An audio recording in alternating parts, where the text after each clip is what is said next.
Doom the Dark Ages mixes up the Doom formula more than it's been mixed up since the controversial Doom 3. It brings with it, among other things, the introduction of a shield, a whole new cast of weapons including a more conscious focus on melee combat, a new setting, and levels where you pilot an Atlan, Titan, or fly Serat the Dragon. There'll be minor spoilers throughout this video, but I'll try and confine all the major story spoilers to one chapter. How does Doom the Dark Ages stand up? Does it rip and tear? Short answer, yes. Long answer, id Software said that Doom 2016 was run and gun, Eternal was jump and shoot, and Dark Ages was stand and fight, and they nailed that feeling like a soldier to the wall shot by the Impaler.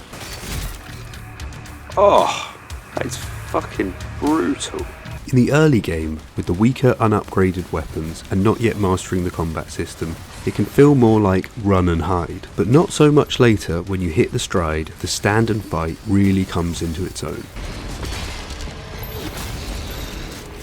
Oh my god. Oh my god, I've got a friend!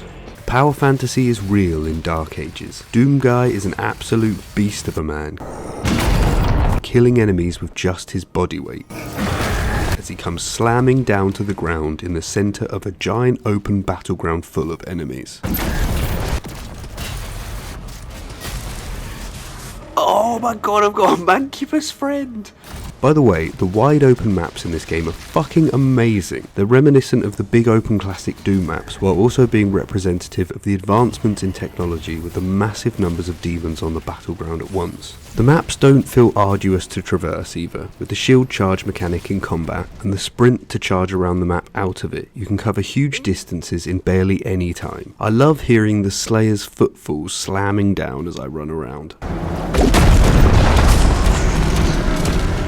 In opposition to the wide open battlefields, the game sometimes forces you into the stand and fight by locking you into a tiny arena and forcing you to practice your parry. There were several things about Dark Ages I was apprehensive about. Ditching the classic weapons, the switch up in combat style, no Mick Gordon, but honestly I think these things all ended up working well. The parry system can feel confusing at first, as different attacks take different timing to parry, meaning the first time you meet an enemy it can take some adjusting to, but when you learn their moves and pay them back later, it's extremely satisfying.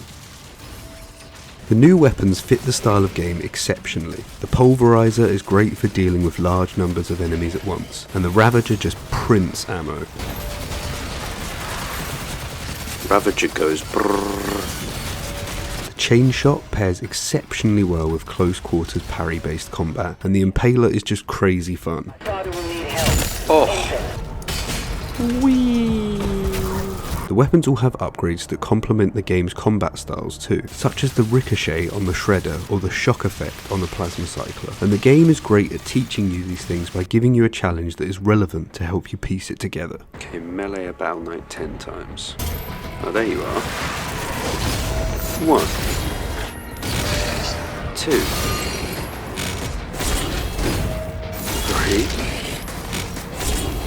3, 4. Okay, this is fucking cool. The choice of melee weapons and their different playstyles really adds to this, meaning that towards the middle of the game it starts to feel like an RPG in the way that you can build your Slayer to fight the way you want. I love using the Dread Mace and the shoulder mounted turret, meaning when you do a successful parry you earn a melee charge for the hammer and fire your mounted turret at the same time, and the two combined just melt anything. Bah! Fucking nightmare imps. Jesus Christ. I've seen a lot of mixed feelings towards the soundtrack for this game. Some people saying it sounds like YouTube library royalty-free metal, others saying they really like it. But honestly, I love the soundtrack for this game. Don't get me wrong, Bethesda fucked Mick Gordon over big time. He's an absolute legend and his work on the last two games is unforgettable. But I feel like with the change of setting, this game needed a switch up, and Mick's Doom soundtracks are too unmistakably his. I've been listening to the Dark Ages soundtrack cover to cover since it first dropped on YouTube, and I think it's probably my favourite Doom soundtrack to date. It's really cool that, to my knowledge, it's the first Doom soundtrack to incorporate elements of Doom metal. From the Ashes, Unchained Predator, and Into the Void are standout moments for me. I love the Slayer's motif popping up throughout the album.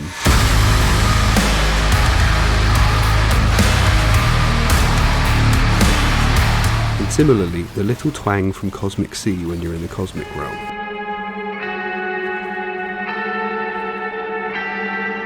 The music is implemented so excellently in this game. Honestly, most of the time when I die, I'm not even mad because I'm just headbanging.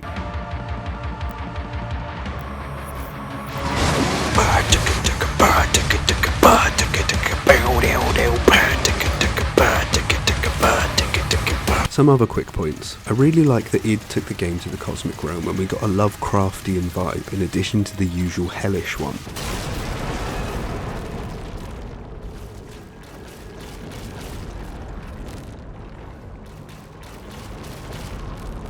Smash. Honestly, I don't see why Doom hasn't been taken to other environments before. At least for me personally, the gameplay is the #1 thing in Doom, so if you take me to the moon and have me fight aliens, I'm not going to care that there are no imps, as long as the game looks and plays great, and honestly, it just allows for a wider enemy variety. Exploration in this game is great. I really like hunting down and breaking all the dog statues, or solving the weird and wonderful puzzles in the cosmic realm. Okay, what we got? We got a tunnel, got some nice wall texture. Very curly tunnel, probably a spiral, maybe like a spiral staircase. You definitely don't have to turn around. I'll tell you that now. But like, if you turn around, you lose. Real geniuses never turn around; they just keep going. Eventually, you get to the end. I bet you. I bet it.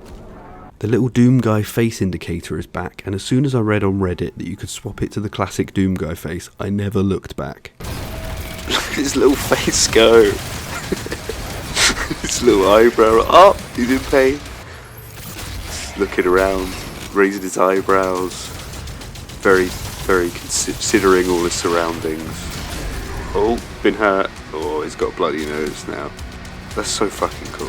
1-ups are now optional, which is great. If I die, I generally feel like I fucked up and I want to start the whole fight again. I don't just want a free pass to continue. But I get that that's me and other people might feel differently, so having the option to not use them or use them by choice is much better. You have to earn the health, armor and ammo upgrades by literally ripping out the hearts of demon leaders, and that is just metal as fuck. The difficulty sliders are next level. I've seen some contention around this with people saying they'd rather have balanced difficulties, but personally I love them. I did my first playthrough without touching them, then came back to the game and tuned all the settings to exactly where I wanted them to be, and it was like playing a whole new game. Okay, so the negatives. I have some minor gripes with the game, such as points of no return are back, and in-level fast travel is gone. Both of these things kind of hurt the exploration, but I don't mind too much, as points of no return kind of encourage replays, and you move around the map so fast travel's not too much of an issue. I don't really mind the introduction of gold, rubies, and wraith stones to buy upgrades, but it does mean that secrets are sometimes just 5 gold, which late game can essentially amount to 2% of a weapon upgrade. Okay, gold there. Guess I need to go down here. Ow. Ow. Ow. Yeah, take this. Ow. Ow. Fucking right. Okay.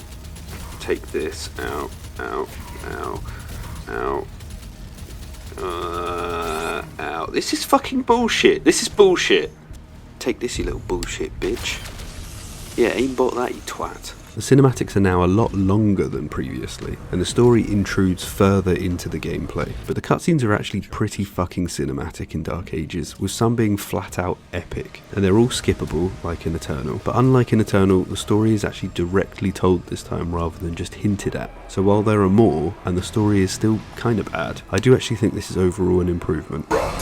The one major gripe I have though is the Dragon and Titan levels. These just feel so tacked on. Both are basic, simple and boring. Honestly, they just feel like random inserts from 2005 where every game felt they need to have at least one flying level. They miss the mark and don't feel anywhere near as smooth as the other gameplay. Like how you're jolted backwards into the landing distance when you try to land on the dragon. Not a smooth transition into the animation at all. Or that one execution animation for the Titans as the dragon, which was cool the first time we saw it in the trailer, so it was boring by the time the game even released, and we end up having to see it about 6 times throughout the course of the game. I think a good alternative to these sections might have just been some crazy gravity or other environmental changes to mix up the combat in some way while in the Cthulhu dimension. This would have given us variety of gameplay while still sticking to the core gameplay loop of Doom. Personally, I find the Titan levels less egregious as they're fairly short and easy, but the dragon levels seem to just go on forever, and if you do try and explore, before, you'll find yourself bumping into some immersion-breaking invisible force-field wall because id couldn't be bothered to model in a mountain or something to have the boundaries in the game make fucking sense. In a similar vein, there's too much swimming. Holy shit, they got underwater fire. That is, the technology involved in underwater fire is game of the year. That is game of the year.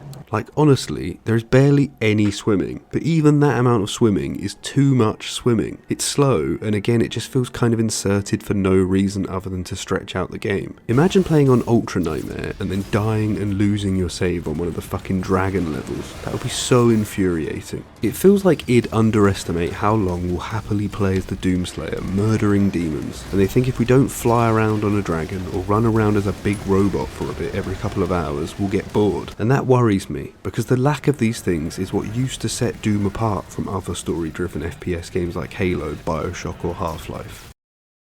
Okay, so I mentioned that some of the cutscenes were cinematic.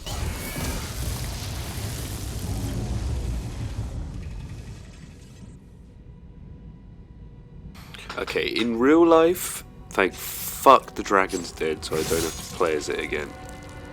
But in game, you bastard. This one right here is just fucking awesome. I love the hark back to Doom 2016. In fact, one of my biggest disappointments with this game is that it didn't end in a way that linked back to the start of that game, with the Slayer ending up in the coffin thingy. Payment required.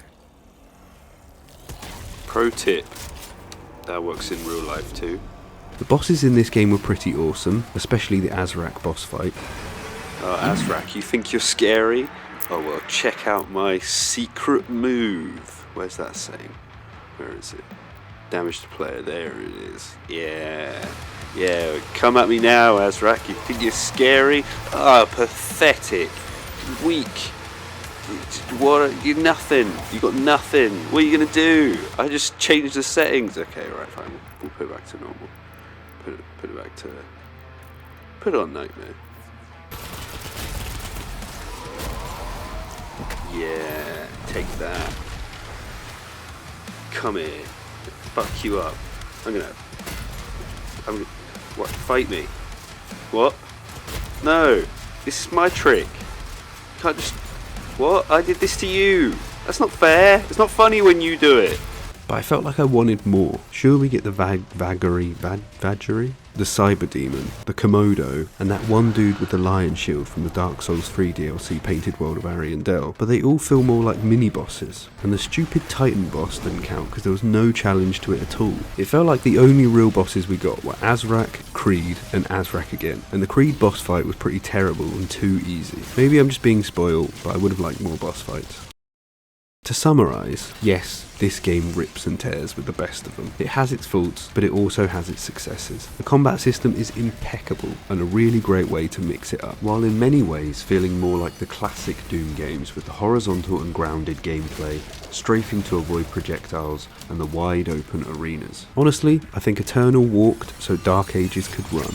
Literally. In that if this game had come after 2016, people, such as myself, wouldn't have been ready for it. But Eternal mixed up the combat system and made me more willing to accept a different style of Doom. And that is the Dark Ages, with its excellent parries, awesome new weapons, and amazing wide open battlefields. I really hope we get some sort of horde mode where we play as Doom Guy just on a huge open battlefield against literally endless hordes of demons. It's fucking great. I love it. My favourite game so far this year. Let me know what you thought below in the comments, and if you enjoyed, leave a like and consider subscribing.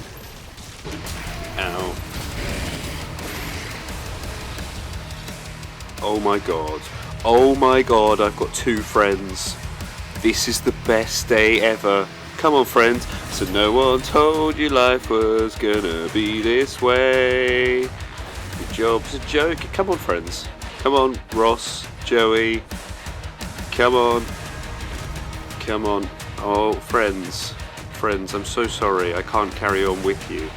I'm gonna have to kill you, friends. Don't worry, I'll do it in the most slow and painful way possible, just like you would want it. Your job's a joke, you're broke. Your love life's dead like your friends. I'm sorry, my friends. They died the way they lived, without any arms.